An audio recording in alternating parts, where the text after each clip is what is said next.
Hoje eu senti vontade de iniciar uma leitura de um outro documento da igreja que estava anexado, na verdade estava citado no prólogo do catecismo, ok? Existem dois documentos citados ali, que é esse Evangelii Nunciandi e o Catechese Tradendai.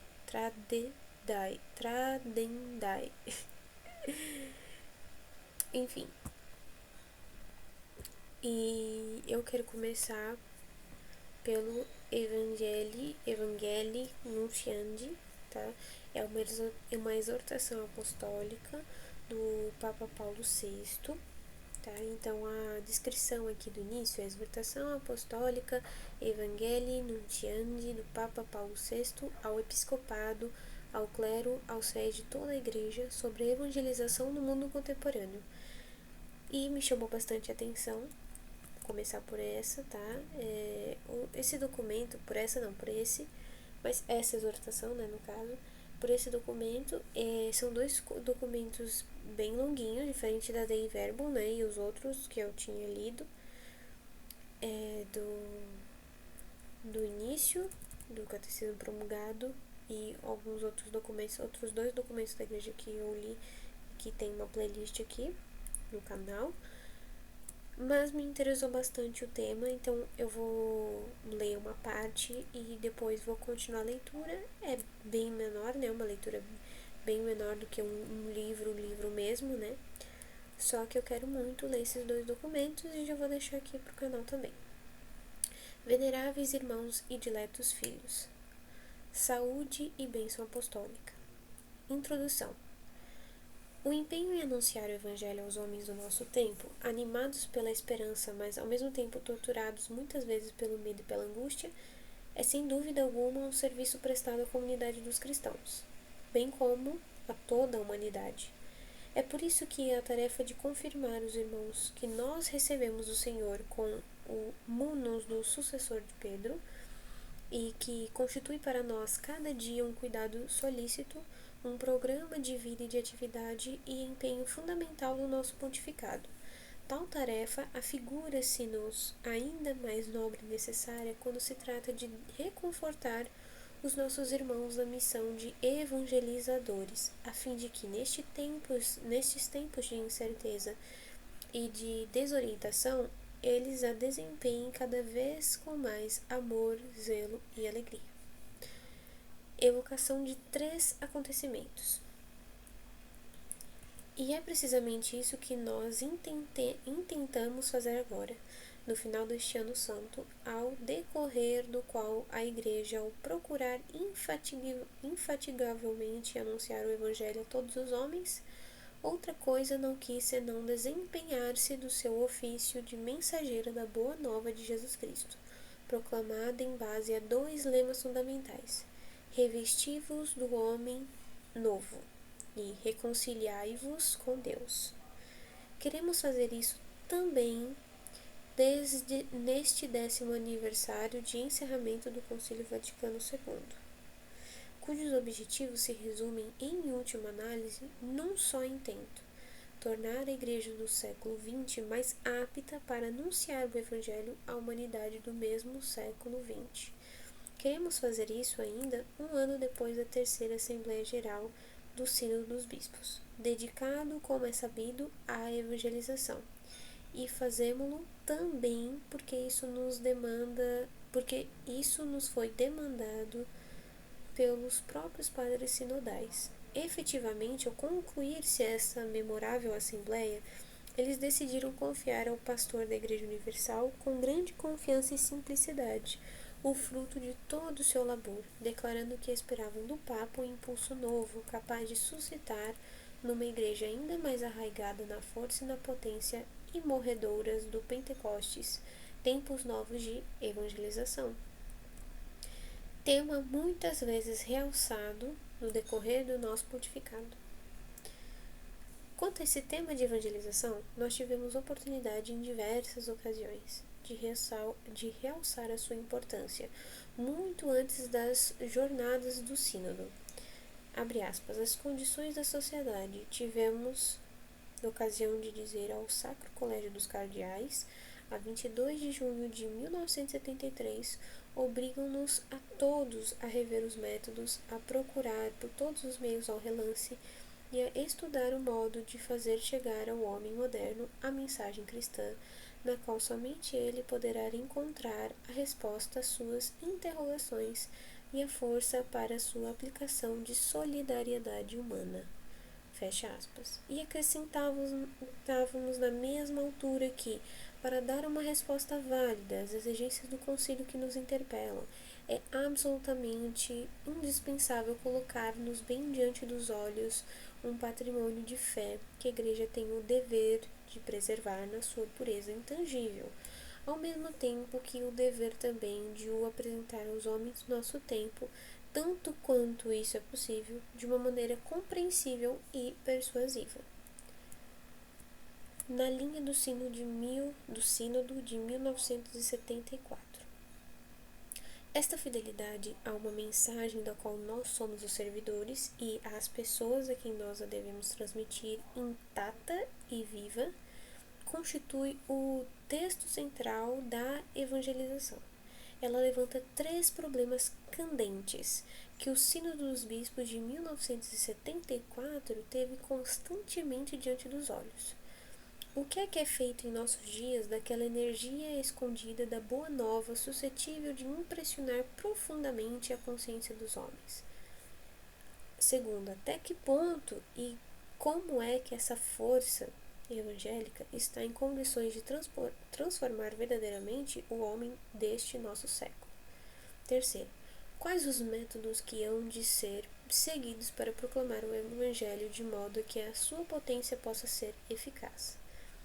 Tais perguntas, no fundo, exprimem um problema fundamental que a Igreja hoje põe a si mesma e que nós poderíamos equacionar assim. Após o concílio, e graças ao concílio, que foi para ela uma hora de Deus nessa viragem da história, encontrar-se-á a Igreja mais apta para anunciar o Evangelho e para o inserir no coração dos homens, com convicção, liberdade de espírito e eficácia? Sim ou não? Convite à reflexão. Todos nós vemos a urgência em dar a esta pergunta uma resposta leal, humilde, corajosa e depois de agir consequentemente.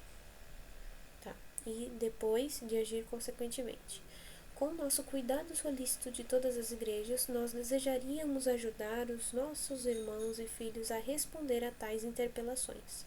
Oxalá que as nossas palavras, que intentam ser uma reflexão sobre a evangelização, a partir das riquezas do sínodo, possam levar à mesma reflexão todo o povo de Deus congregado na igreja, e vir a ser um impulso novo para todos, especialmente para aqueles que se afadigam na pregação e no ensino, a fim de que cada um deles seja um operário que distribui retamente a palavra da verdade, e realize obra de pregador do Evangelho e se desempenhe com perfeição do próprio ministério. Pareceu-nos de capital importância uma exortação deste gênero, porque a apresentação da mensagem evangélica não é para a Igreja uma contribuição facultativa, é um dever que lhe incumbe, por mandato do Senhor Jesus, a fim de que os homens possam acreditar e ser salvos. Sim, esta mensagem é necessária. Ela é única e não poderia ser substituída. Assim, ela não admite indiferença, nem sincretismo, nem acomodação. É a salvação dos homens que está em causa, é a beleza da revelação que ela representa. Depois, ela comporta uma sabedoria que não é deste mundo. Ela é capaz por si mesma de suscitar a fé, uma fé que se apoia na potência de Deus. Enfim, ela é a verdade. Por isso, bem merece que o apóstolo lhe consagre todo o seu tempo, todas as suas energias, e lhe sacrifique, se for necessário, a sua própria vida.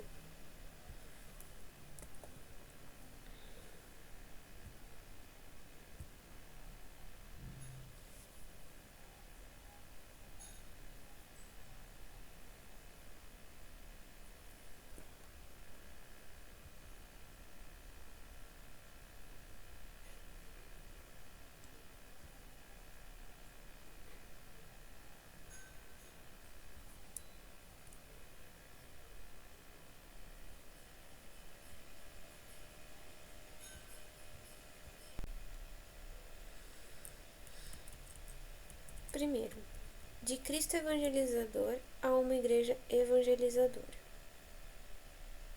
Testemunho e missão de Jesus. O testemunho que o Senhor dá de si mesmo e que São Lucas recolheu no seu evangelho.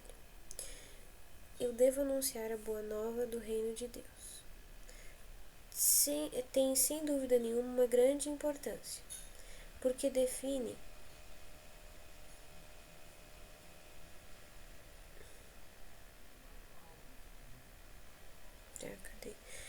Deixa eu começar de novo, tá? De Cristo evangelizador a uma igreja evangelizadora. Testemunho e missão de Jesus. O testemunho que o Senhor dá de si mesmo e que São Lucas recolheu no seu evangelho. Eu devo anunciar a boa nova do reino de Deus.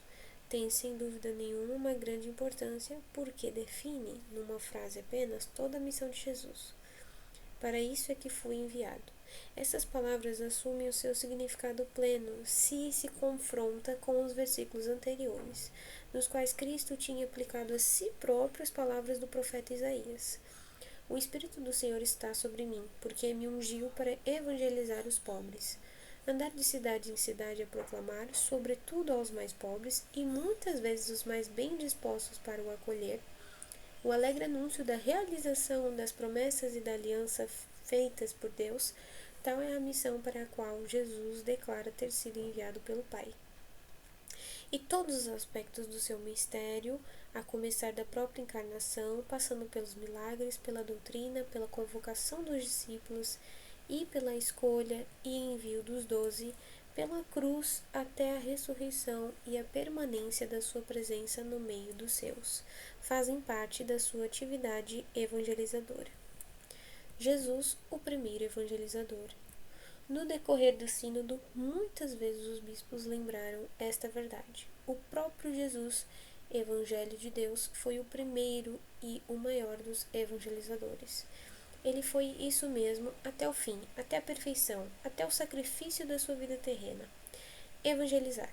Qual o significado que teve para Cristo este imperativo?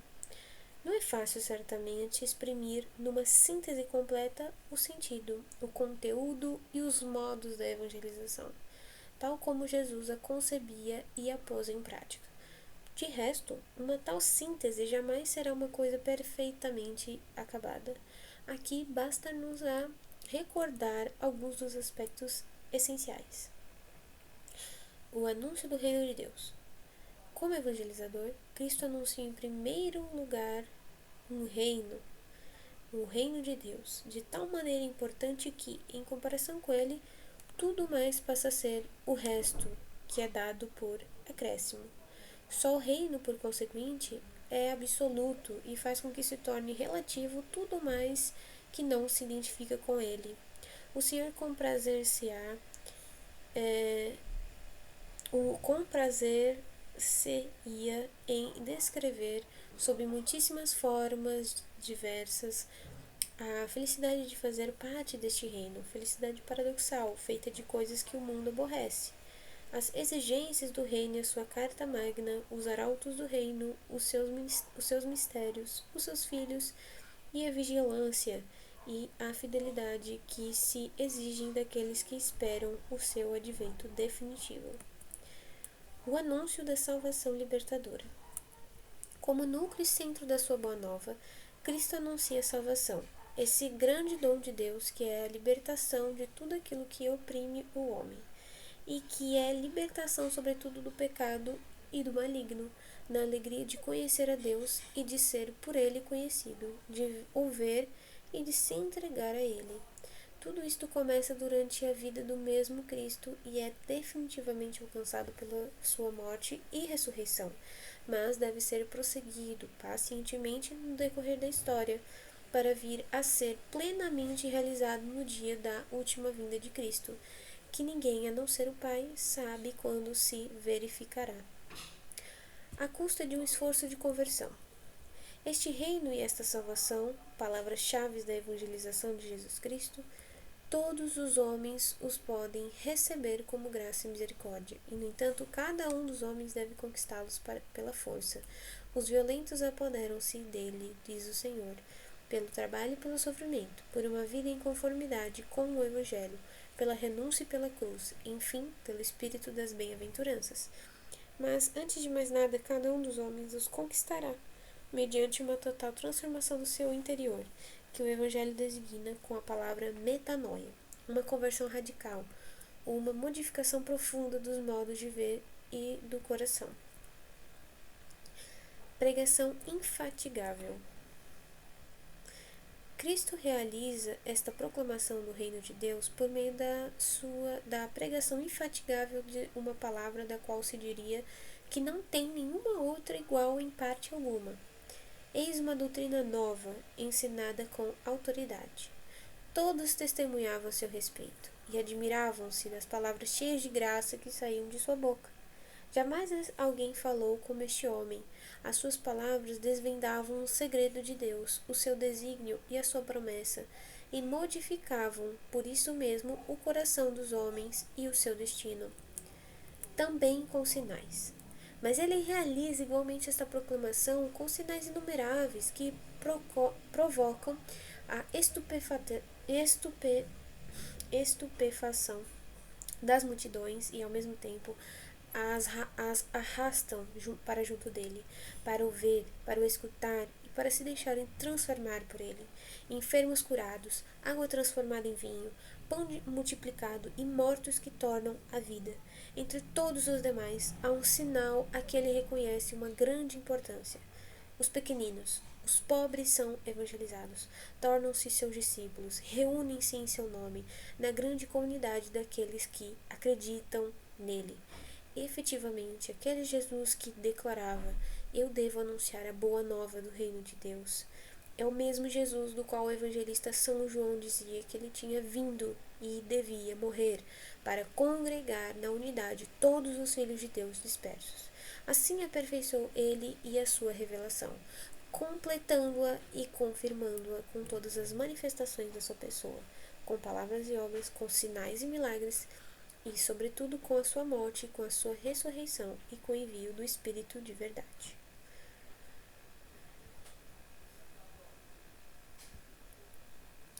Para uma comunidade evangelizada e evangelizadora.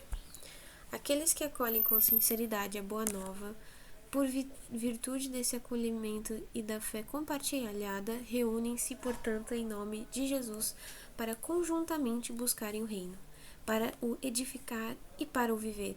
Eles constituem uma comunidade também ela evangelizadora.